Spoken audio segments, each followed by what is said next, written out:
ഇന്ത്യയും അഫ്ഗാനിസ്ഥാനും തമ്മിലുള്ള 3 ഏകദിന മത്സരത്തിലേക്കുള്ള ടീമിനെ പ്രഖ്യാപിച്ചിരിക്കുകയാണ്. മുൻ താരങ്ങളെല്ലാം തിരിച്ചു വന്നിരിക്കുകയാണ് കേട്ടോ. രോഹിത്തും കോഹ്ലിയും രാഹുലും ഉൾപ്പെടെയുള്ള സീനിയർ പ്ലെയേഴ്സൊക്കെ ഇന്ത്യൻ ടീമിൽ തിരിച്ചു വന്നു എന്നുള്ളതാണ് ഇപ്പോഴത്തെ ഈ ഒരു ടീമിൻ്റെ പ്രത്യേകത. അതിൽ ആരൊക്കെയാണ് വന്നിരിക്കുന്നത്, ആരൊക്കെയാണ് ഒഴിവായി പോയിരിക്കുന്നത് എന്നുള്ള കാര്യങ്ങളൊക്കെ നമുക്ക് നോക്കാം. മലയാളികളെ സംബന്ധിച്ചിടത്തോളം സഞ്ജു സാംസണെ ടീമിൽ നിന്നും പുറത്താക്കിയത് വലിയൊരു തിരിച്ചടിയായി മാറിയിരിക്കുകയാണ് കേട്ടോ. ഏകദിന ലോകകപ്പ് വരാനിരിക്കെ ഏകദിന മത്സരത്തിലേക്കായിട്ട് സഞ്ജു സാംസണെ പരിഗണിക്കും എന്നെല്ലാം വലിയ അഭ്യൂഹങ്ങൾ ഉയർന്നിട്ടുണ്ടായിരുന്നു.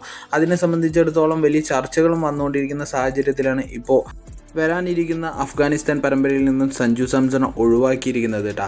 ഇനി ഈ വരാൻ പോകുന്ന അഫ്ഗാനിസ്ഥാൻ പരമ്പരയിൽ ഉൾപ്പെട്ടിരിക്കുന്ന 15 അംഗ ടീമിൽ ഉൾപ്പെട്ടിരിക്കുന്നത് ആരൊക്കെയാണ് എന്നുള്ളത് നോക്കാം കേട്ടോ. ക്യാപ്റ്റനായിട്ട് പരിഗണിച്ചിരിക്കുന്നത് ശുഭ്മാൻ ഗില്ലിനെ തന്നെയാണ് കേട്ടോ. അതിൽ നിന്നും ഏകദേശം ഒരു കാര്യം ഉറപ്പായി, ഏകദിന ലോകകപ്പിൽ എന്തായാലും ക്യാപ്റ്റനായിട്ട് പരിഗണിക്കാൻ 100% ചാൻസ് ഉള്ളത് ശുഭ്മാൻ ഗില്ലാണ്. അദ്ദേഹത്തിൻ്റെ ഫോമിൻ്റെ കുറച്ചിലുകൾ കാരണം മാത്രം മാറിയാലേ ഇനി എന്തായാലും എന്തെങ്കിലും ഒരു മാറ്റം പ്രതീക്ഷിക്കാനുള്ളൂ.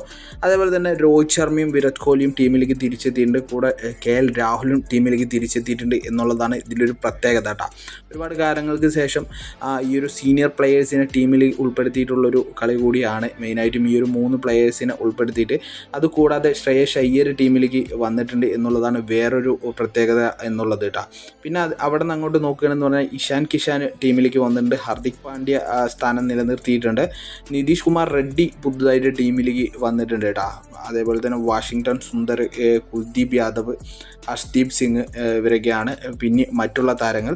പിന്നെ പുതുതായിട്ട് നോക്കുകയാണ് എന്നുണ്ടെങ്കിൽ പ്രിൻസ് യാദവ് ടീമിലേക്ക് വന്നു എന്നുള്ളതും, ബ്രാർ ടീമിലേക്ക് വന്നു എന്നുള്ളതും, ഹർഷ് ഡൂബെ ടീമിലേക്ക് വന്നു എന്നുള്ളതാണ് പുതുമുഖ അല്ലെങ്കിൽ പുതിയ അൺക്യാപ്ഡ് പ്ലെയേഴ്സായിട്ട് വരുന്നു എന്നുള്ളത് മാറ്റമുള്ളത് കേട്ടോ.